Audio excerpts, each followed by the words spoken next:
Hello students and welcome you all to the next session of phrasal verbs. ठीक है, phrasal verbs का एक और आपको एक्सरसाइज मिल जाएगा, वहाँ पे हमने और भी फ्रेजल वर्ब्स तो आप देखोगे प्लेलिस्ट में जाके आपको काफ़ी सारे फ्रेजल वर्ब्स मिलेंगे, बट मैंने फ्रेजल वर्ब्स में सिर्फ मीनिंग बताया था, साथ में सेंटेंसेस भी लिखे थे। बट अब हम मूव कर रहे हैं एक्सरसाइजेस पे। अब इस फ्रेजल वर्ब का एक्सरसाइजेस हमने स्टार्ट किया है, इसको कंटिन्यू रखना है जब तक ख़त्म ना हो जाए। एक एक्सरसाइज 1 हो चुका है, ठीक है। अब मैंने आपको ऑप्शंस दिए हैं, इसको करने के पहले जैसा कि मैंने आपको पहले भी बोला है, इसको करने के पहले एक बार फ्रेजल वर्ब का सारा सीरीज देख लेंगे, तब ये आपको समझ में आना शुरू होगा। Okay, take after. Phrasal verb होता क्या है? वर्ब प्लस वर्ब में प्रेपोजिशन लग गया या वर्ब में एडवर्ब लग गया, फ्रेजल वर्ब बन गया। और फ्रेजल वर्ब में जब प्रेपोजिशन या एडवर्ब लग जाता है तो उस वर्ब का मीनिंग चेंज हो जाता है। टेक आफ्टर, टेक आफ्टर अगर आपने फ्रेजल वर्ब का सीरीज देखा होगा तो टेक आफ्टर का मतलब होता है रिजेंबल करना, ठीक है, सिमिलर, एक जैसा, जैसे वो देखने में बिल्कुल अपने पेरेंट्स की तरह है, देखने में मतलब रिजेंबल कर रही है। और एक चीज़ और याद रखना, यहाँ चीज़ों को जैसे कि मैं अक्सर बोलती हूँ, एक सेंटेंस में हम कई सारी चीज़ें सीख सकते हैं। सिमिलर का मतलब भी होता है एक जैसा, रिजेंबल का मतलब भी एक जैसा होता है, बट सिमिलर के साथ कौन सा प्रेपोजिशन आता है? To. He is similar to his parents, but resemble के साथ टू लगा के दे देते हैं, that is wrong. Simply you will say he resembles his parents. Resemble does not take any preposition, but similar will take the preposition too. Okay. And what is taken? I was taken in by his honesty. मतलब मैं उसकी ईमानदारी के झांसे में आ गया, झूठा दिखावा कर रहा था, उसने मुझे चीट किया। Taken in means cheat, cheated या cheat someone, dupe. Dupe का मतलब भी cheat करना, ठीक है, किसी को cheat करना, बेवकूफ़ बनाना। टेक इट फॉर, जैसे I took him for a thief, अंधेरा था और मैंने गलती से उसे चोर समझ लिया, तो टेक इट फॉर का मतलब होता है मैंने इट लगाया, कोई पर्सन के लिए भी हो सकता है। I took him for a thief, जैसे अंधेरा था और कोई रस्सी को मैंने रोप को सांप समझ लिया, तो ये पर्सन यहाँ पे मैंने तो थिंग के लिए डाल दिया, ये पर्सन के लिए भी हो सकता है। किसी चीज़ को गलत फहमी, मिसअंडरस्टैंड। और टेक डाउन, टेक डाउन का मतलब है नोट डाउन करना, राइट या रिकॉर्ड। अगर कोई नोट्स वगैरह लिख रहे हो तो राइट, अगर किसी का स्पीच को रिकॉर्ड कर रहे हो, दोनों टेक डाउन, दोनों सेंस में जा सकता है, इधर राइट करना या रिकॉर्ड करना, ठीक है। अब मीनिंग तो मैंने बता दिया। Now let us move.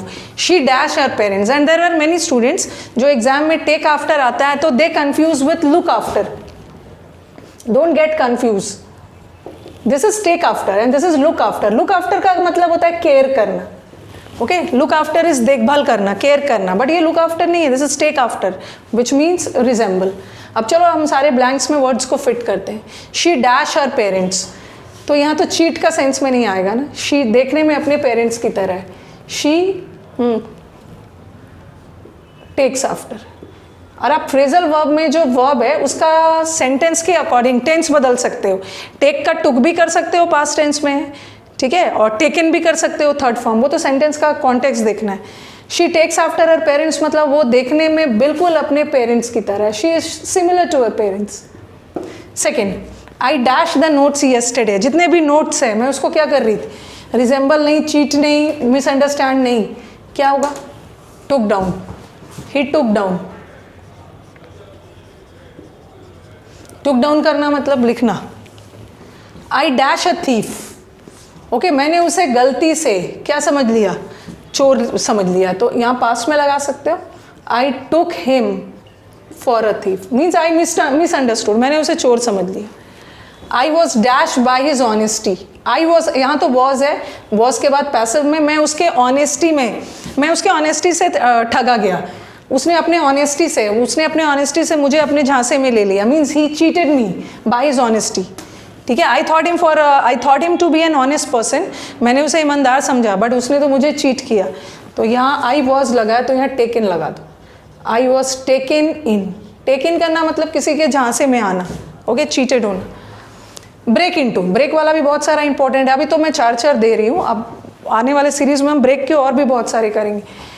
Break into का मतलब है टू एंटर फोर्सफुली, कहीं पे जबरदस्ती घुसना, ओके। ब्रेकआउट, जैसे एपिडेमिक ब्रोका, ब्रेकआउट का मतलब है कोई चीज़ का अचानक से होना और तेजी से फैलना, तो okay. Something happening unexpectedly, an incident happening unexpectedly, अचानक से किसी चीज़ का होना, ओके, एन अनएक्सपेक्टेड इवेंट को बोल सकते हो, ठीक है। समथिंग एन एक्सीडेंट और एन इंसिडेंट, इंसिडेंट नहीं लिख लो, एक मिनट, एक्सीडेंट मत लिखो, इंसिडेंट लिखो, एक्सीडेंट इज ऑलवेज नेगेटिव, या लिख लो समथिंग हैपनिंग अनएक्सपेक्टेडली, अचानक से किसी चीज़ का होना और तेजी से फैलना, ओके। ब्रेक थ्रू, अब एक दो चीज़ और याद रखना है, पहले भी मैंने आपको बताया है, मैंने आपको बताया था टेक ओवर और overtake, there is a difference, okay. Take over का मतलब क्या है? मालिकाना अधिकार ले लेना, the company was taken over by him, okay, you take the authority of something, but this is a phrasal verb, ये फ्रेजल वर्ब है, क्या से बना है? वर्ब प्लस, सॉरी, ये बना है वर्ब प्लस प्रेपोजिशन से, but overtake is not a phrasal verb, एक ही वर्ड है, ये हमारा वर्ब है, और ओवरटेक का मतलब अलग है, ठीक है। जैसे गाड़ी वगैरह ओवरटेक करके आगे बढ़ जाते हो, इन द सेम वे, जैसे कुछ बच्चे जो न्यूज़पेपर पढ़ते हैं वो ये देखते होंगे, ब्रेक थ्रू, ये ब्रेक थ्रू अलग अलग है, okay, this break through is a different word. Police को बहुत बड़ी ब्रेक थ्रू मिली है, ब्रेक थ्रू नाउन हो गया, और ये है एक ब्रेक थ्रू,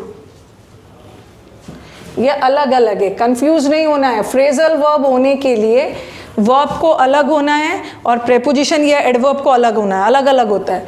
ये जो है न्यूज़पेपर में आप पढ़ते हो ना, पुलिस को बहुत बड़ी ब्रेक थ्रू मिली है, मतलब बहुत बड़ी सक्सेस मिली है। यहाँ ब्रेक थ्रू एक अलग वर्ड है जो एक नाउन है, जिसका मतलब है you have some unexpected success, आपने सोचा नहीं था और आपको अनएक्सपेक्टेड सक्सेस मिल गया। पुलिस को कोई सुराग मिलती है और अनएक्सपेक्टेड सक्सेस मिला है। And what is break through? ये ब्रेक थ्रू का मतलब बिल्कुल अलग है। ये ब्रेक थ्रू का मतलब होता है fail, something which fails to materialize, कोई चीज़ फेलियर हो जाना, फेल हो जाना, असफल हो जाना, ओके। तो break through is sense of fail. थोड़ा sentence, let me rub some sentences, थोड़ा क्लियर हो जाएगा,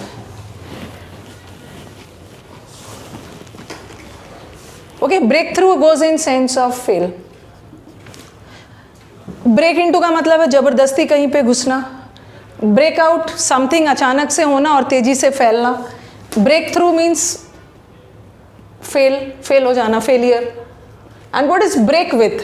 ब्रेक विथ का मतलब होता है भैया किसी से ब्रेक विथ कर रहे हो, मतलब लड़ाई झगड़ा हो रहा, quarrel, not in friendly terms, किसी से आपकी दोस्ती खत्म हो रही है, ओके, झगड़ा हो रहा है किसी से, you had a quarrel with somebody and as a result of which the relations break with, किसी रिलेशन का खत्म हो जाना, झगड़ा हो जाना। अब आ जाओ, एन एपिडेमिक। एपिडेमिक किसे बोलते हैं? What is an epidemic? Epidemic in Hindi is known as महामारी, ठीक है। महामारी स्प्रेड इन अ कम्युनिटी, बड़े पैमाने पे जो डिजीज स्प्रेड होता है, that is epidemic. And epidemic dash in the locality, जो महामारी है ये पूरे लोकेलिटी में, पूरे जगह में क्या हुआ है? जबरदस्ती घुसा नहीं है, अचानक से फैल गया है, ओके। महामारी अचानक से हुआ और पूरे जगह में स्प्रेड। तो breakout means something happening unexpectedly and has been spread. तो यहाँ पे क्या हो जाएगा? ब्रेकआउट। ब्रेकआउट का मतलब है किसी चीज का तेजी से फैलना। His plans to buy a house, उसका घर खरीदने का सारा प्लान क्या हो गया? फेल हो गया। तो all his plans to buy a new house broke through. अगर पास्ट में है तो टेंस बदल सकते हो, ब्रोक थ्रू, ठीक है। ब्रेक थ्रू का मतलब होता है फेल हो जाना। द बगलर्स, जो चोर है वो घर में जबरदस्ती घुसे और सारे सामान चुरा के ले गए। The burglars, that is broke into, okay. And then we have एक बच गया, he seems to have dash his friend. ऐसा प्रतीत हो रहा है कि उसने अपने फ्रेंड से झगड़ा किया है, दोस्ती खत्म कर दी है। तो ही सीम्स टू हैव है तो ब्रोकन लगा दो, ओके। तो ब्रेक इनटू का मतलब है जबरदस्ती घुसना कहीं पे। ब्रेक आउट का मतलब है किसी चीज का, घटना का अचानक से होना और तेजी से फैलना। Break through means something fail to materialize, असफल होना। ब्रेक विथ का मतलब ये झगड़ा होना किसी के साथ, ओके। जैसे both the friends have fallen with broken with each other. Okay, तो this was the second practice session of phrasal verbs. आगे आपको और भी सीरीज मिलता रहेगा. ठीक है, चलो आप सेशन को एंड करते हैं, फिर मिलते हैं. Thank you.